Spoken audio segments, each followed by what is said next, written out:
Reaksi orde 1 tipe 1 adalah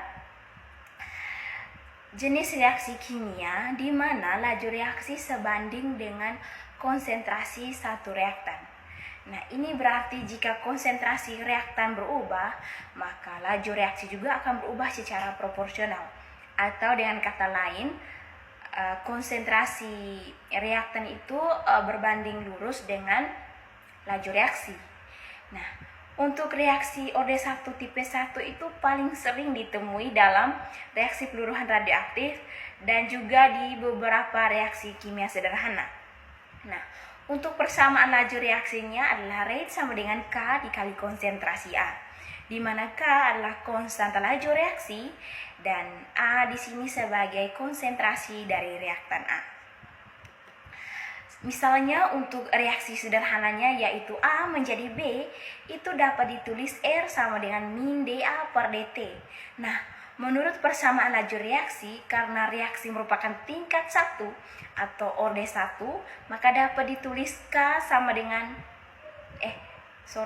ditulis R sama dengan K dikali konsentrasi A.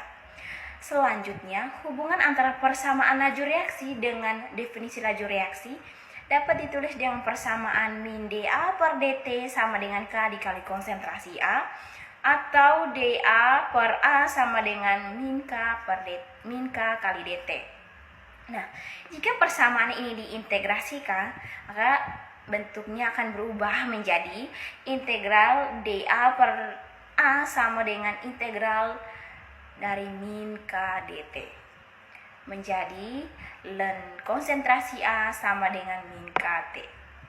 Nah, jadi hubungan dari persamaan ini diperoleh ln A0 per AT sama dengan KT, di mana A0 itu merupakan konsentrasi reaktan awal dan AT adalah konsentrasi reaktan akhir pada suatu waktu tertentu. Untuk penurunan rumus orde reaksinya itu dari ln A0 per AT sama dengan KT itu menjadi 1 per AT kurang 1 per A0 sama dengan KT. Nah, selanjutnya untuk reaksi orde 1 sendiri memiliki beberapa karakteristik. Itu yang pertama, untuk laju reaksinya. Nah, laju reaksi orde 1 tipe 1 ini dia berkurang secara eksponensial seiring berjalannya waktu. Berarti semakin lama waktu maka konsentrasinya itu juga semakin menurun begitu. Yang berikutnya waktu paruh. Nah, waktu paruh dari reaksi orde 1 tipe 1 itu merupakan waktu yang diperlukan untuk konsentrasi reaktan berkurang menjadi setengahnya. Selanjutnya ada konstanta laju.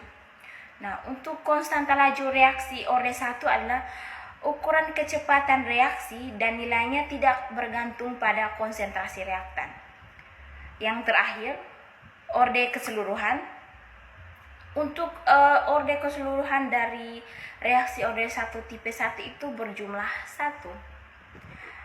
Selanjutnya kita melihat di hukum laju reaksi. Nah, tadi dijelaskan di awal kalau persamaan laju reaksi orde 1 tipe 1 itu sama dengan min dA per dt sama dengan K dikali konsentrasi A.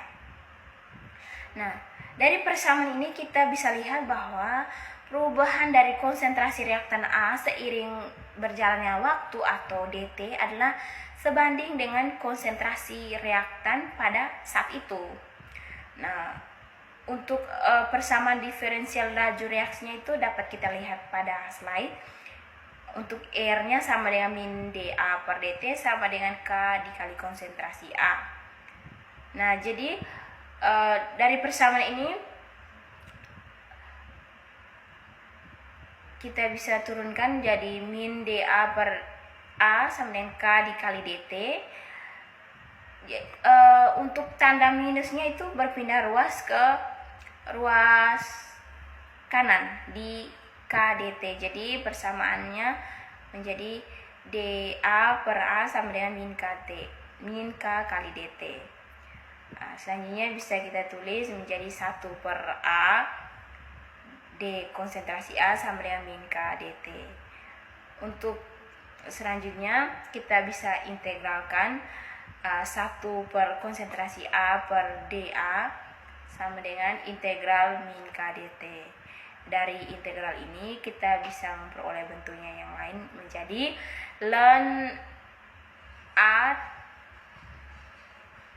AT atau konsentrasi A akhir dikurangi ln A0 sama dengan min KT. Nah, dari persamaan ini kita bisa dapat persamaan akhir yang menjadi ln AT sama dengan ln A0 kurang KT. Nah, untuk persamaan ln AT sama dengan ln A0 kurang KT ini bentuknya sama dengan Y sama dengan A tambah BX. Nah, untuk persamaan ini yang nanti akan kita lihat di grafik gitu. Nah, untuk grafik ini, grafik yang kita gunakan di sini, dia itu menunjukkan hubungan linear antara logaritma natural konsentrasi reaktan dan waktu. Nah, grafik ini berbentuk garis lurus dengan kemiringan garis yang sama dengan min K atau konstanta laju reaksi. Nah, seperti yang dijelaskan di awal tadi bahwa dari reaksi OD1 tipe 1 itu konsentrasinya itu semakin menurun seiring bertambahnya waktu. Jadi semakin lama waktu maka konsentrasinya juga akan semakin menurun. Itu bisa kita lihat di grafiknya. Untuk lebih jelasnya kita bisa lihat di grafik. Selanjutnya faktor-faktor yang mempengaruhi reaksi OD1. Itu ada 3 faktor di sini. Yang pertama ada suhu. Nah, meningkatkan suhu biasanya mempercepat laju reaksi OD1. Peningkatan suhu meningkatkan energi kinetika molekul sehingga lebih banyak tumbukan yang efektif terjadi. Jadi semakin tinggi suhu maka tumbukan antara molekul itu semakin cepat terjadi. Jadi reaksinya juga akan semakin cepat. Untuk faktor yang kedua adalah katalis. Nah, katalis itu sendiri adalah zat yang digunakan untuk mempercepat laju reaksi tanpa dikonsumsi dalam reaksi atau dia nanti berdiri sendiri begitu, tidak menjadi bagian dari produk. Nah, katalis ini dia dapat menurunkan energi aktivasi sehingga lebih banyak molekul yang memiliki energi yang cukup untuk berinteraksi. Selanjutnya ada luas permukaan. Nah, untuk reaksi yang melibatkan zat padat, maka luas permukaan zat padat itu dapat mempengaruhi laju reaksi. Nah, luas permukaan yang lebih besar memungkinkan lebih banyak kontak antara reaktan sehingga meningkatkan laju reaksi. Nah, selanjutnya kita melihat aplikasi reaksi OD1 tipe 1 dalam kehidupan sehari-hari. Nah, untuk reaksi OD1 ini sendiri bisa kita lihat pengaplikasiannya itu dalam berbagai bidang.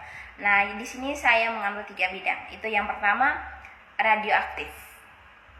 Nah, peluruhan radioaktif adalah contoh reaksi OD1. Waktu paruh zat radioaktif dapat digunakan untuk menentukan usia fosil atau artefak kuno. Nah, berikutnya ada farmasi. Nah, metabolisme obat di dalam tubuh seringkali mengikuti kinetika OD1. Informasi tentang waktu paruh obat penting untuk menentukan dosis dan jadwal pengobatan. Selanjutnya kimia pangan. Proses pembusukan dan kerusakan makanan dapat dimodelkan sebagai reaksi OD1 tipe 1. Waktu paruh makanan dapat digunakan untuk menentukan umur simpannya.